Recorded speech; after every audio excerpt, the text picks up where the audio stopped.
Have you ever heard the expression, you can't see the forest for the trees? Have you ever stopped and think about things like that, where they may have come from? You get to paying so much attention to these little fine details that you just can't see the big picture. That's a problem we oftentimes have. Jesus even addressed it. It's Matthew chapter 23. He's getting onto the Pharisees. He says in chapter 23, verse 23 of Matthew, he says, "Woe unto you, scribes and Pharisees, hypocrites! For ye pay the tithe of mint and anise and cumin, and have omitted the weightier matters of the law, judgment, mercy, and faith. These ought ye to have done, and not to leave the other undone." So he's telling them, it's good that you're even going down to your herbs and spices and making sure you're paying tithes of even those. He said, but you shouldn't have left the other things undone. The things that you should have been doing. Like feeding the widows, taking care of the poor, taking care of your parents, honoring your mother and father, all these things that he's been getting onto them about before this verse. Then he says in verse 24, "Ye blind guides, which strain at a gnat and swallow a camel." And that, to me, that's always been such a funny little verse.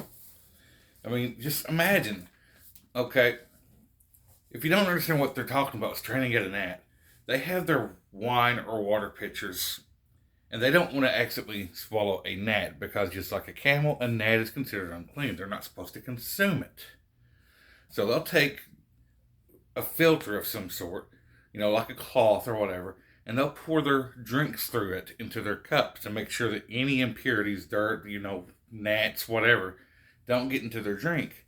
That way they have a pure drink to enjoy that's not been contaminated by something unclean. So they have literally strained at a gnat to make sure the gnat is not in their drink.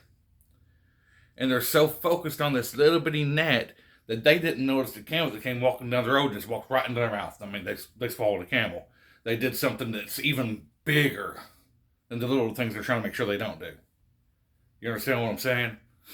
Like, me, personally, I try not to watch videos or movies or whatever that's got a bunch of cussing or anything else in it.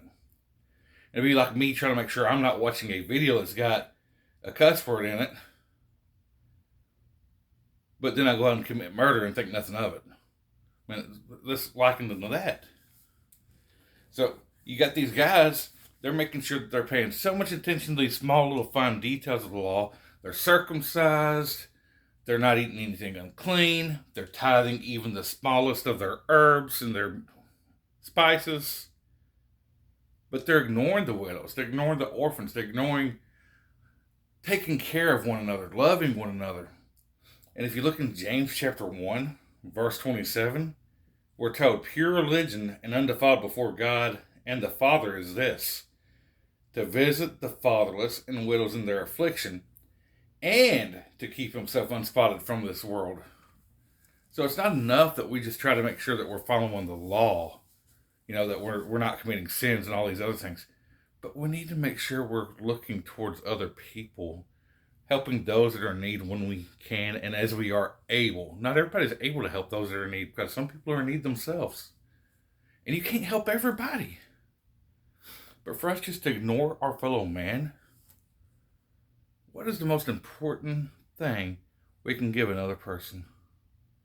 It's the gospel of Jesus Christ. Have a good day.